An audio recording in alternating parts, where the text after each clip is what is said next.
मोक्ष केवल मृत्यु के बाद नहीं बल्कि जीवन के हर पल में प्राप्त किया जा सकता है। हर हर महादेव। जय काशी विश्वनाथ। जय गंगा मैया। काशी, जो मृत्यु के बाद मुक्ति का प्रतीक है, दरअसल जीवन के हर पहलू का गहरा संदेश देती है। यह नगरी न केवल भूतकाल की छाप है बल्कि भविष्य के दिशा निर्देश भी प्रदान करती है। यही कारण है कि काशी का सत्य सदियों से अपरिवर्तित रहा है और हर युग में लोगों को सच्चाई की ओर आकर्षित करता है। किसी समय की बात है जब काशी में एक साधक हेमराज अपने जीवन के अंतिम दिनों में गंगा किनारे बैठा था। उसने सोचा, क्या काशी में मृत्यु का मतलब सचमुच मुक्ति है? यह सवाल उसके मन में बार बार उठता। उसने यह निर्णय लिया कि वह काशी में मृत्यु को नहीं बल्कि जीवन की गहरी सच्चाई को समझने के लिए आएगा। वह दिन रात शिव के ध्यान में लीन रहा। अंत में एक रात उसे शिव का आभास हुआ। शिव ने कहा, हेमराज, काशी में मृत्यु नहीं बल्कि जीवन के सत्य को पहचानने का अवसर मिलता है। यह नगरी तुम्हें यह समझने में मदद करेगी कि मृत्यु केवल शरीर का त्याग है, लेकिन आत्मा की यात्रा निरंतर चलती रहती है। हेमराज ने शरण में आकर शिव से पूछा, प्रभु, इस यात्रा के बाद आत्मा कहां जाती है? शिव ने शांतिपूर्वक उत्तर दिया, तुम्हारी आत्मा का मार्ग उसी रास्ते पर होगा जो तुमने जीवन में अपनाया है। यदि तुम्हारे कर्म सच्चे हैं तो तुम्हारी यात्रा मुक्ति की ओर होगी। हेमराज, जो अब शिव के वचन समझ चुका था, गंगा में स्नान करने के लिए गया। जैसे ही उसने गंगा में प्रवेश किया, एक अद्वितीय अनुभूति हुई। उसे ऐसा महसूस हुआ कि वह गंगा के प्रवाह के साथ बहता जा रहा है और उस प्रवाह में शिव की उपस्थिति थी। वह गंगा के जल में डूबते हुए अपने सारे दुख और संदेह को छोड़ आया। तभी उसने देखा, गंगा के जल में अनगिनत दिव्य दीप जल रहे थे और हर दीप में एक आत्मा के रूप में शिव का प्रतिबिंब था।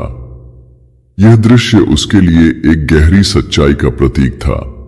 मृत्यु से परे एक यात्रा जो आत्मा को परम सत्य के करीब ले जाती है। काशी केवल एक भौतिक स्थल नहीं बल्कि यह आत्मा के उत्थान का केंद्र है। यहां आकर हर व्यक्ति को अपने जीवन के उद्देश्य का एहसास होता है। काशी का प्रत्येक घाट, प्रत्येक मंदिर और हर गली एक अद्वितीय अनुभव प्रदान करती है। यह वह जगह है जहां जीवन के संकोच, भय और संदेह दूर होते हैं और आत्मा को शांति और प्रेम का आभास होता है। किसी समय एक वृद्ध महिला, सरला देवी, जो जीवन भर अपने परिवार की सेवा करती आई थी, काशी आई। उसे जीवन के अंतिम दिनों में शांति की तलाश थी। वह गंगा किनारे बैठकर भगवान शिव का ध्यान करती थी और उसकी आंखों में आंसू थे, ना दुख के बल्कि आत्मा के शुद्ध होने की खुशी के। एक दिन उसने गंगा में स्नान किया। उसके बाद एक अद्भुत घटना घटित हुई। गंगा की लहरों में एक दिव्य प्रकाश दिखाई दिया जो जैसे उसकी आत्मा को शिव की ओर खींच ले गया। वह अपने शरीर को छोड़कर गंगा में विलीन हो गई और सबने देखा कि उसकी आत्मा शिव के संग समाहित हो गई। यह दृश्य हर किसी के दिल में गहरी छाप छोड़ गया। काशी के घाटों पर बैठकर जो व्यक्ति शांति और ध्यान की ओर अग्रसर होता है, उसे इस नगरी से एक सशक्त संदेश मिलता है। मृत्यु केवल शरीर का नाश है, लेकिन आत्मा का संग हमेशा रहेगा। जीवन में अगर शुद्धता, सत्य और भक्ति की भावना हो तो मृत्यु के बाद भी आत्मा मोक्ष की ओर बढ़ती है। काशी हमें यह सिखाती है कि जीवन में जो भी व्यक्ति सत्य, सेवा और भक्ति के मार्ग पर चलता है, उसकी आत्मा कभी नष्ट नहीं होती। काशी में मृत्यु को प्राप्त होने वाले व्यक्ति को केवल शांति, प्रेम और अमृत का वरदान मिलता है। सभी मार्ग काशी में आकर मिलते हैं और जो व्यक्ति काशी में आत्मा के सत्य को पहचानता है, वह न केवल मृत्यु से मुक्त होता है बल्कि जीवन की असली यात्रा का आभास करता है। काशी, जो मृत्यु और मुक्ति का प्रतीक है, दरअसल जीवन के हर पहलू का गहरा संदेश देती है। ये नगरी न केवल भूतकाल की छाप है, बल्कि भविष्य के दिशा निर्देश भी प्रदान करती है। यही कारण है कि काशी का सत्य सदियों से अपरिवर्तित रहा है और हर युग में लोगों को सच्चाई की ओर आकर्षित करता है।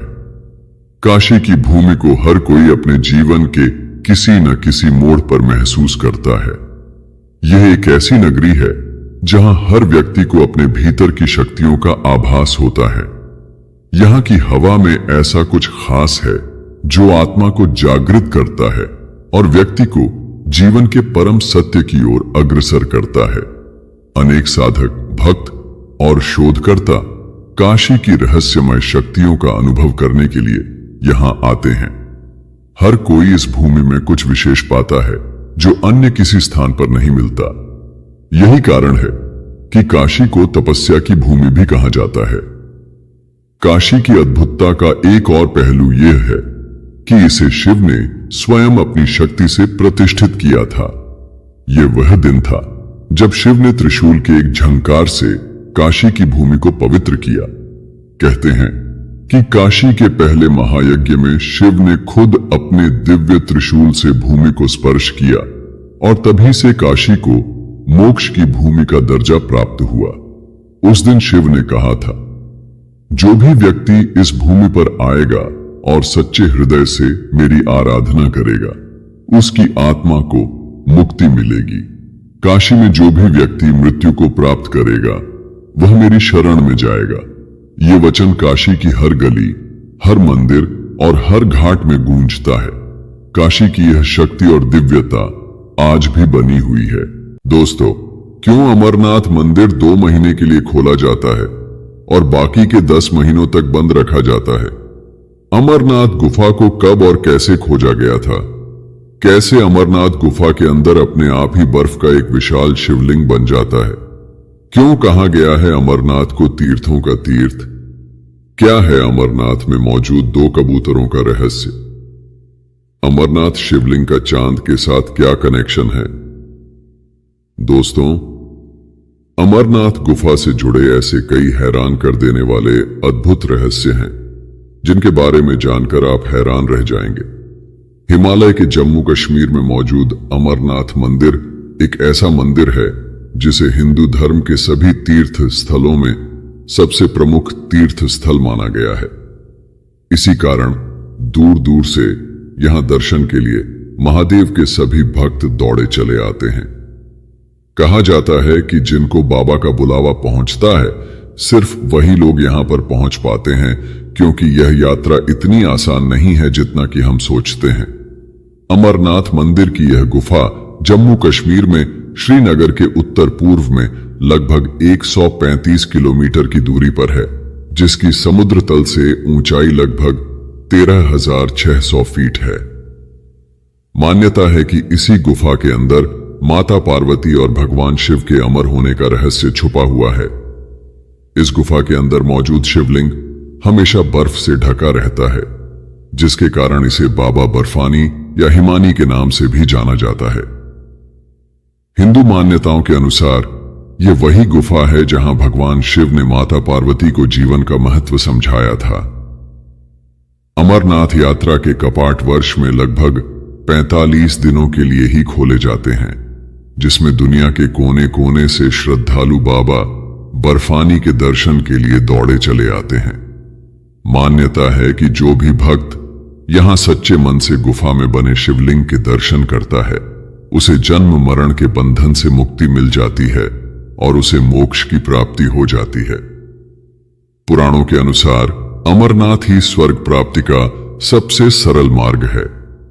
यहां जो भी भक्त आता है, वह बाबा बर्फानी के दर्शन से ही अपने जीवन को धन्य बना लेता है। महादेव द्वारा इसी गुफा में मां पार्वती को अमर होने का रहस्य बताया गया था, जिसके कारण इसका नाम अमरनाथ पड़ गया। चलिए दोस्तों, पहले हम यह जान लेते हैं कि आखिर अमरनाथ गुफा की खोज कैसे हुई। मान्यता है कि एक बार बूटा मलिक नाम का एक मुस्लिम शख्स इस जगह पर अपनी भेड़ और बकरियां चरा रहा था। तभी उसकी मुलाकात एक साधु बाबा से हुई। बूटा मलिक ने साधु बाबा से बातें की। बात करने के बाद साधु बाबा ने जाते हुए बूटा मलिक को कोयले से भरा एक बैग भेंट में दिया और वहां से चले गए। जब बूटा मलिक बैग लेकर अपने घर पहुंचा और उसने बैग को खोलकर देखा तो उसकी आंखें फटी की फटी रह गईं, क्योंकि जब उसने बैग को खोला तो पाया कि जो बैग साधु बाबा ने उसे दिया था वह कोयला अपने आप ही सोने के सिक्कों में बदल गया था। इसके बाद बूटा मलिक ने तुरंत फिर से उसी जगह पर उस साधु बाबा से मिलना जरूरी समझा, लेकिन जब वह उस जगह पर पहुंचा तो देखा कि साधु बाबा वहां से गायब हो चुके थे और वह जगह अपने आप एक गुफा में बदल चुकी थी। यह देखकर बूटा मलिक आश्चर्यचकित हो गया, क्योंकि यह गुफा एक तीर्थ स्थल के रूप में परिवर्तित हो चुकी थी, जिसे आज हम अमरनाथ गुफा के रूप में जानते हैं। अमरनाथ गुफा में प्रत्येक वर्ष बर्फ से एक अद्भुत शिवलिंग का निर्माण होता है, जिसके कारण अमरनाथ शिवलिंग को स्वयंभू कहा जाता है। लेकिन जब भी अमरनाथ यात्रा या फिर अमरनाथ गुफा की बात आती है तो सबसे पहले 2 कबूतरों का जिक्र जरूर किया जाता है। लेकिन क्या आपने कभी सोचा है कि आखिर ये कबूतर कहां से आते हैं और अमरनाथ गुफा में क्यों रहते हैं? तो चलिए दोस्तों, अब हम जानते हैं अमरनाथ गुफा के अंदर रहने वाले 2 रहस्यमय कबूतरों का रहस्य। एक बार माता पार्वती और भगवान शिव संवाद कर रहे थे। तभी माता पार्वती शिव जी से पूछती हैं, हे प्रभु, अगर किसी जीव को आपके समान हमेशा के लिए अमर रहना हो तो कैसे रहा जा सकता है? भोलेनाथ कहने लगे, धरती पर मौजूद सभी जीवों में जो भी जीव जंतु या मनुष्य अमर कथा सुन लेता है वह स्वतः ही हमेशा के लिए अमर हो जाता है, क्योंकि माता पार्वती हमेशा ही शिव जी के साथ रहना चाहती थीं। इसलिए उन्होंने भी अमर कथा सुनने की इच्छा जताई। तभी शिव जी माता पार्वती को एकांत में लेकर गए। शिव जी ने माता पार्वती को एकांत में ले जाने से पहले अपने वाहन यानी नंदी को पहलगांव नामक एक स्थान पर छोड़ दिया, जो कि श्रीनगर से लगभग 90 किलोमीटर की दूरी पर। पहलगांव के बाद दूसरा मार्ग आता है चंदनवाड़ी। यही वह जगह है जहां शिव जी ने गुफा में पहुंचने से पहले अपने सिर से चंद्रमा का परित्याग किया था। इसके बाद चंद्रमा ने लौटने के लिए शिव जी की प्रतीक्षा की थी, ताकि महादेव अमर कथा सुनाने के बाद पुनः यहां आ सकें। इस कारण इस जगह को चंदनवाड़ी कहा गया। चंदनवाड़ी से थोड़ा आगे पिसू टॉप मौजूद है। पिसू टॉप के बारे में कहा गया है कि इसी जगह पर बाबा अमरनाथ के दर्शन के लिए एक बार देव और दानवों के बीच युद्ध भी हुआ था। पिसू टॉप के अलावा महादेव ने थोड़ा और आगे चलकर अपने गले का नाग एक झील पर छोड़ दिया था, जिसे आज हम शेषनाग झील के नाम से जानते हैं। यह झील जम्मू कश्मीर में ही मौजूद है। इसके कारण आज भी शेषनाग झील का पानी नीला है, जो किसी चमत्कार से कम नहीं है। शेषनाग झील सहित ऐसे कई स्थान थे जहां महादेव ने अमरनाथ पहुंचने से पहले परित्याग किया था, ताकि कोई अन्य व्यक्ति इस अमर कथा को न सुन सके। फिर शिव जी ने माता पार्वती को यह अमर कथा सुनाई थी। लेकिन इसी गुफा के अंदर 2 कबूतरों का जोड़ा भी मौजूद था, जिसके कारण माता पार्वती के साथ ही इस जोड़े ने भी मोक्ष मार्ग से जुड़ी यह कथा पूरी तरह से सुन ली थी। इस कारण दोनों कबूतरों का जोड़ा भी अमर हो गया और आज भी इसी गुफा में मौजूद है, जो किसी चमत्कार से कम नहीं है। आपको जानकर हैरानी होगी कि अमरनाथ गुफा के आसपास के क्षेत्र में ऑक्सीजन की बहुत कमी है और खाने पीने के साधन भी मौजूद नहीं है।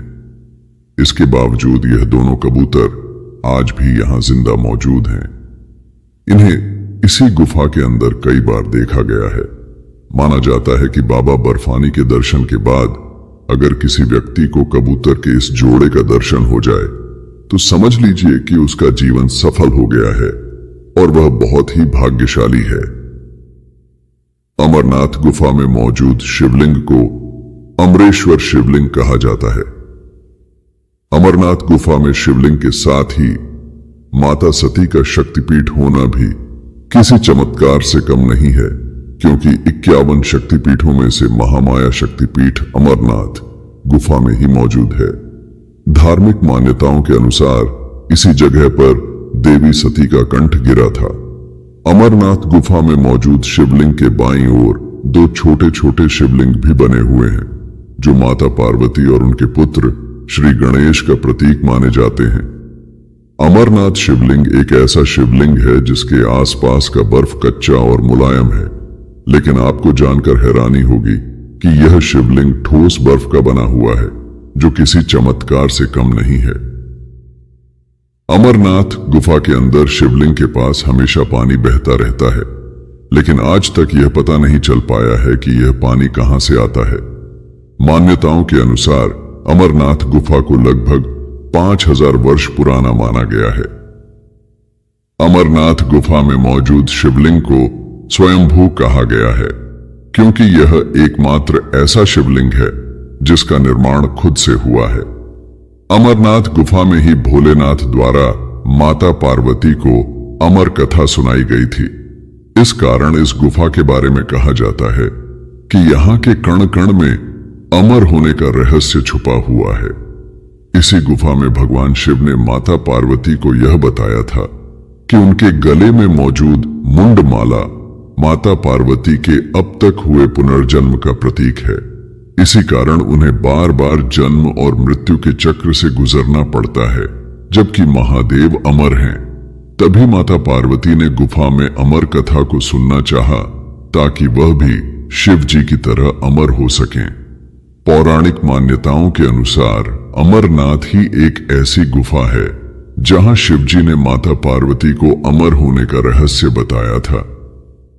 माता पार्वती को अमर कथा का रहस्य बताने से पहले भोलेनाथ ने नाग को शेषनाग झील पर छोड़ दिया था। इस प्रकार शिवजी ने अपने पास मौजूद सभी जीवों का परित्याग कर उन्हें गुफा की रखवाली के लिए लगा दिया था, ताकि कोई अन्य जीव इस रहस्यमय कथा को न सुन सके। कहा जाता है कि अमरनाथ शिवलिंग के दर्शन भाग्य से नहीं बल्कि सौभाग्य से होते हैं, क्योंकि एक बार अमरनाथ शिवलिंग के दर्शन होने के बाद व्यक्ति के कई जन्मों के पाप नष्ट हो जाते हैं और मुक्ति का मार्ग भी खुल जाता है। यह तो सभी जानते हैं कि अमरनाथ शिवलिंग अपने आप ही निर्मित हुआ है, लेकिन आपको जानकर हैरानी होगी कि इस शिवलिंग का चंद्रमा के साथ बहुत ही गहरा संबंध है।